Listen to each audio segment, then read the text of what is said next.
Billy Joe Saunders will make a voluntary defense of his WBO World Middleweight title on April the 14th.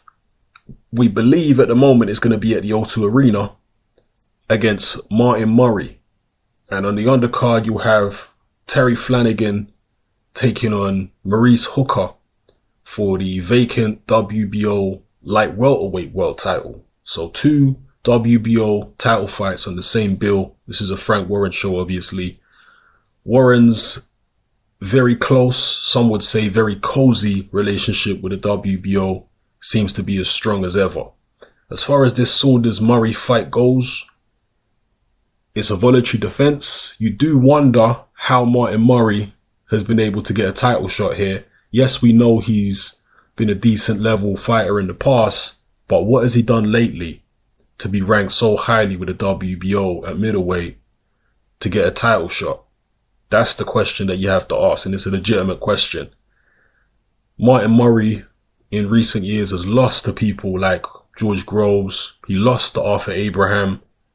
So also, when all is said and done, this is a fairly poor level opponent that Billy Joe Saunders is fighting here because of the fact that Martin Murray has had several losses in recent times.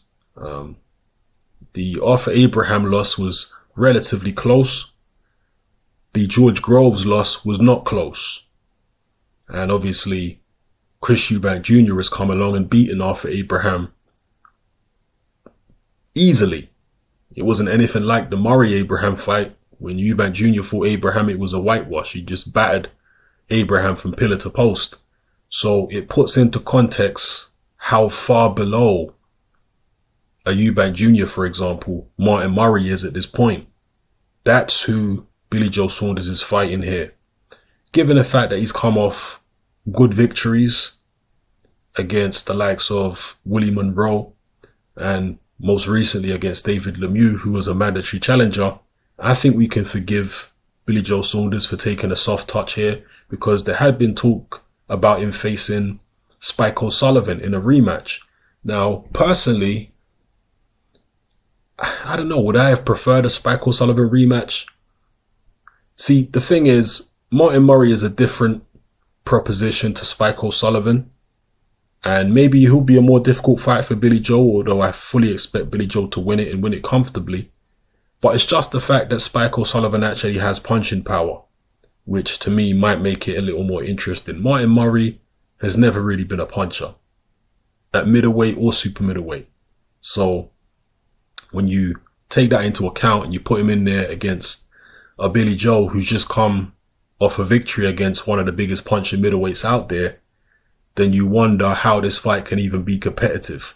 Martin Murray, if you take power out of the equation, he pretty much is a better fighter than David Lemieux, other than his punching power.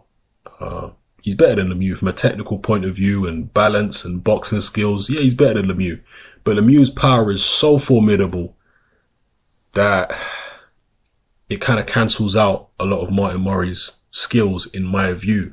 If you were to put Lemieux in there against Martin Murray, who would you guys pick right now? I'd probably pick Lemieux, to be honest with you. I think Martin Murray has skills, but I think Lemieux's punching power, as I say, would be able to overcome a lot of those skills. So, yeah, and Martin Murray is a fairly rudimentary fighter. When I say he's got skills, he does, but it's not like he has special boxing ability or anything. He's got decent textbook all-round boxing skills, but nothing spectacular. He's no Andre Ward or anything like that. So, yeah, it is what it is. A routine defense for Billy Joe Saunders. Personally, I could forgive him for this. Hopefully he fights somebody better in his next one. Hopefully it's the winner of the Triple G Canelo rematch, which, fingers crossed, will be taking place. And yeah, that's what we'd like to see. Billy Joe Saunders in a big unification bout. But for now, it's Martin Murray. I expect him to beat Murray convincingly. 12-round unanimous decision. So let me know what you guys think about this in the comment section below. Can you forgive Billy Joe Saunders for taking on a Martin Murray? Can you explain how Martin Murray's been able to get a title shot? You let me know what you think in the comment section below. It's happening. I'm out.